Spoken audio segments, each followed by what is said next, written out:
Here we left off, person is true Avos Hashem. He makes a calculation in terms of, we have Targum Mitzvos, 884. He makes a calculation. Person is true Avos Hashem. This is similar, it says by Yaakov, he agreed to work 7 years for Rachel Imenu. It says, the 7 years passed so quickly, they were like a few days.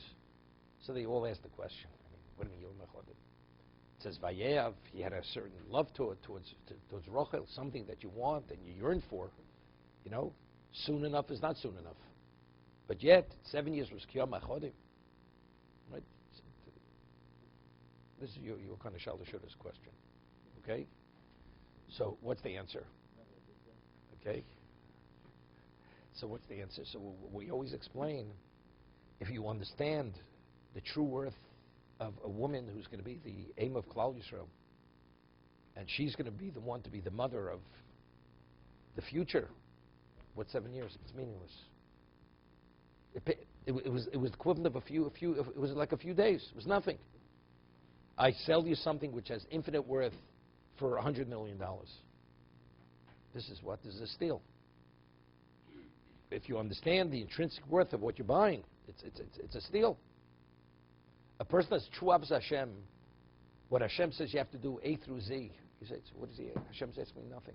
In terms of my relationship and understanding who God is, what is he asking? He's asking me nothing. It's barely, it's effortless. It's effortless if you understand who you're serving. That's the point he made. He made the calculation. Many mitzvahs say have no relevance to us because we don't live in Eretz Yisrael.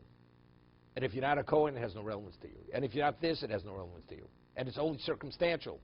Shluch HaKan only if it's there, only if you're slaughtering the animal, so on and so forth.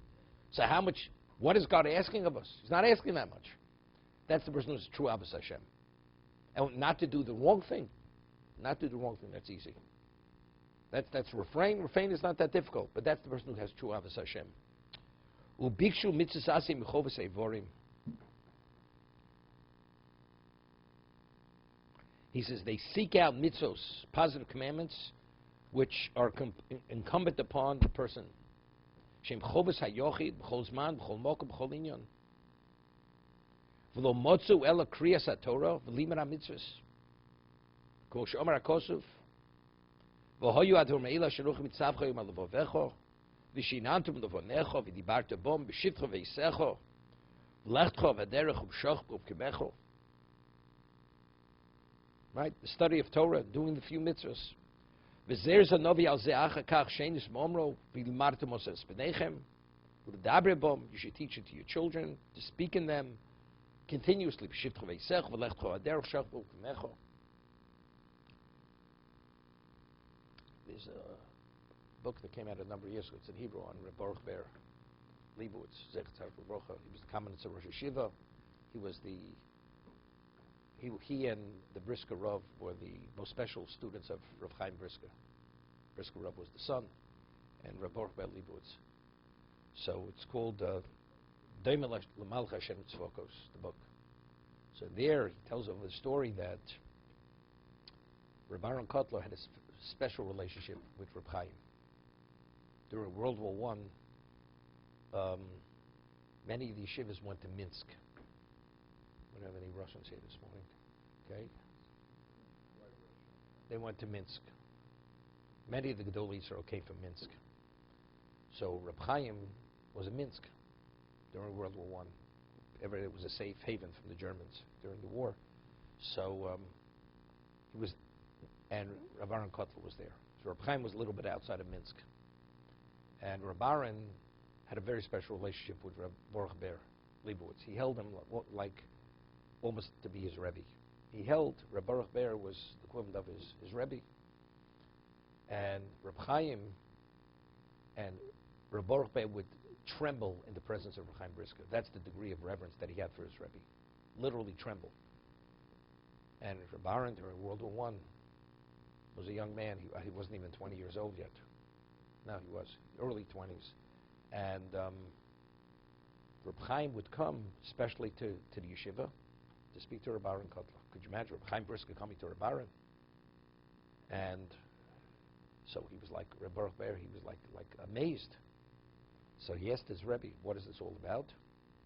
He says, he's the future of Torah in the world. That's what Reb Chaim Brisker said on Reb Aaron Kotler. That's why I'm coming. Even though he's a young man today, but he is the future. He's the future light of the world. And there's a story with one time Reb Aaron Kotler, as a young man, together with the Alt of Slobodka, had a son who passed away. He was very young, in his early 30s. And they came to the Or Sameach, to Reb Meir Simcha Vinsk, and they were there, and they came to speak to him. So he said about the two of them, and they were very good friends from Slobodka, Reb Aaron Kotler and his name is Moshe Finkel. And he said, Reb Moshe Finkel is the Chovos HaLevavos, is the equivalent of the Chovos HaLevavos. That's the commentator on, he wrote a work on the Choshen Mishpat. And Reb Aaron Kotler is the future Reb Ki Veger. Ki Veger was, that's what the Rameir Simcha said on the two of them. So this says relevance to what the Chovos HaLevavos says. So he once visited Reb Aaron Kotler after he was in Kalatsky. He was a Rashiv already at 21 years old. Reb Aaron Kotler had a yeshiva in Lithuania. At 21 years old, it was called Kalatsky. And he came to visit Kamenetz. So there was a person, his name was Varshavshik. He was, Yosef probably knows him. He was in Rabbi Yaakov Yosef, there was a yeshiva on the Lower East Side. He was a rebbe there, and he was a student of Kamenetz. So Reb Baruch Ber picked his best students that they should accompany Reb Aaron Kotler to be there.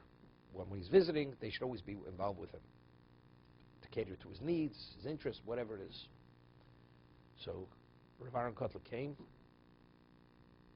So he said continuously for about 16, 17 hours, regardless of where it was in Shas, uninterruptedly he was speaking and learning, where the students were so worn down physically and fatigued they couldn't continue. Reb Aaron was going with all the energy as if he just started. They were amazed. They were amazed. So I'm just saying, a person who's burning with Avos Hashem, who's imbued with it, understand, as much as you give him is not enough. And that was a Aaron. I mean, that's what he said. A person who has true Avos Hashem, everything, it doesn't mean anything. But I've already invested 15 hours. Therefore what? Time is irrelevant. It's the same. But it's rooted in what? In the person, where the person's at. To be continued.